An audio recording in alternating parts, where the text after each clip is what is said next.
The 28th of May 1940, inside the Reich Air Ministry in Berlin, Hermann Göring sat confidently reading an intelligence report from the United States. The report revealed that President Franklin Roosevelt had asked Congress for an unbelievable expansion of American aircraft production, 50,000 warplanes every year.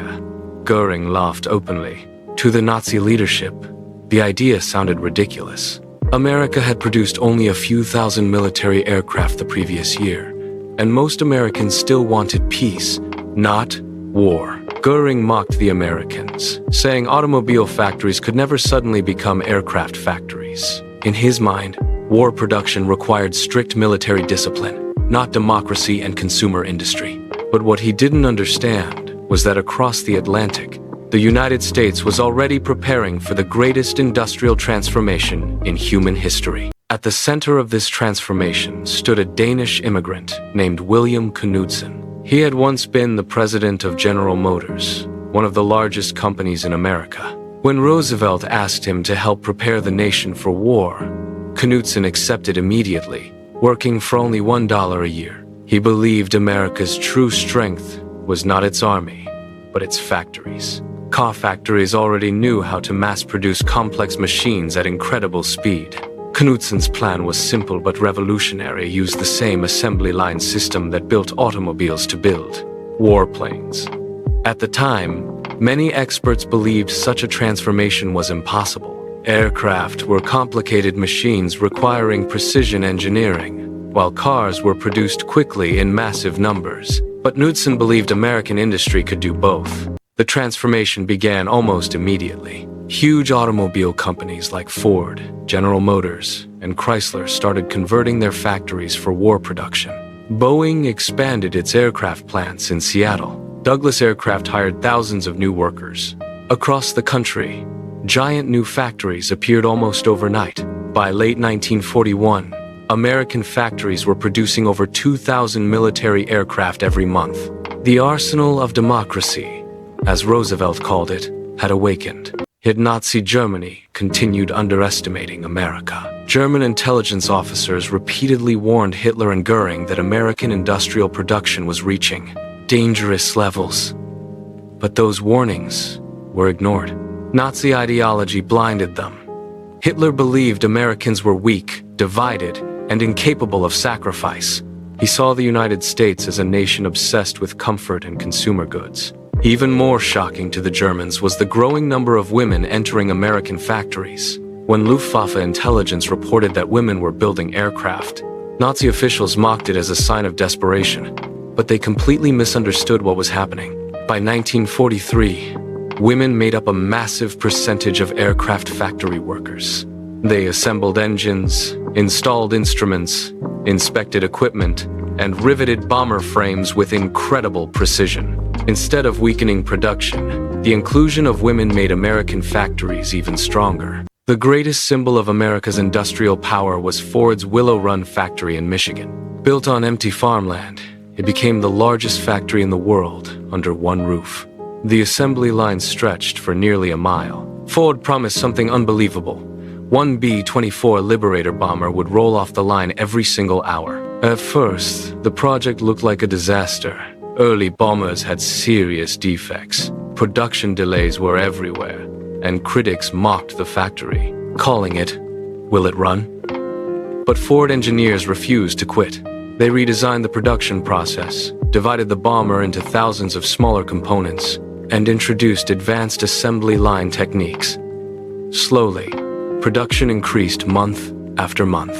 Then in 1944, Willow Run achieved what once seemed impossible.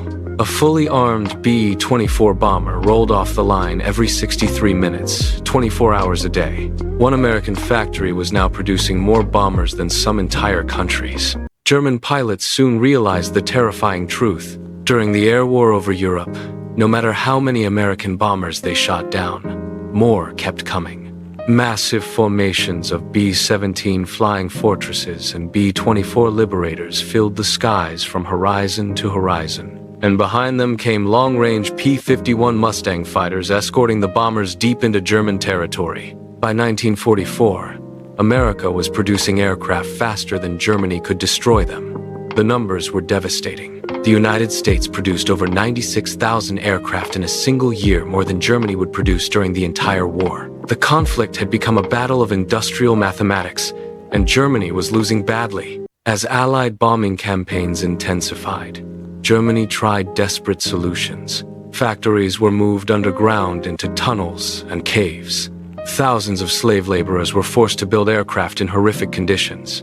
But the system collapsed under its own cruelty. Sabotage became common. Quality control failed, and engines often broke down before reaching combat. Meanwhile, American factories kept becoming faster and more efficient. Engineers listened directly to pilots' combat reports and modified aircraft designs within weeks. Production lines adapted constantly.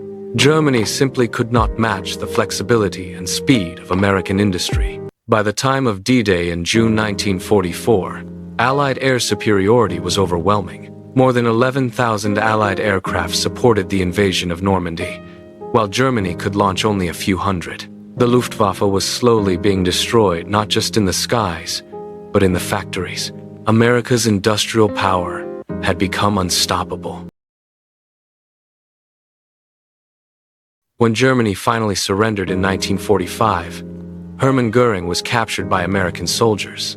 At first, he still claimed German technology had been superior, but during interrogation, he slowly admitted the truth. He confessed that America's industrial power had exceeded his worst fears. One statement revealed everything. That single factory at Willow Run produced more aircraft than our entire bomber force. The man who had once laughed at Roosevelt's promise of 50,000 planes now understood the scale of Germany's mistake. America entered World War II, appearing weak, divided, and unprepared for modern war. Yet within 4 years, it became the greatest industrial power on Earth. The United States produced nearly 300,000 military aircraft during the war, while Germany produced less than 1/3 of that number. But the real lesson was bigger than production statistics. Nazi Germany believed dictatorship created strength. America proved that free people working together could achieve far more than fear and oppression ever could. Every bomber rolling off an American assembly line carried more than bombs and machine guns.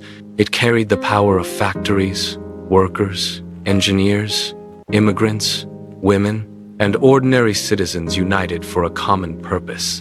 In the end, Hermann Göring's greatest mistake was not underestimating American planes. It was underestimating the productive power of democracy itself.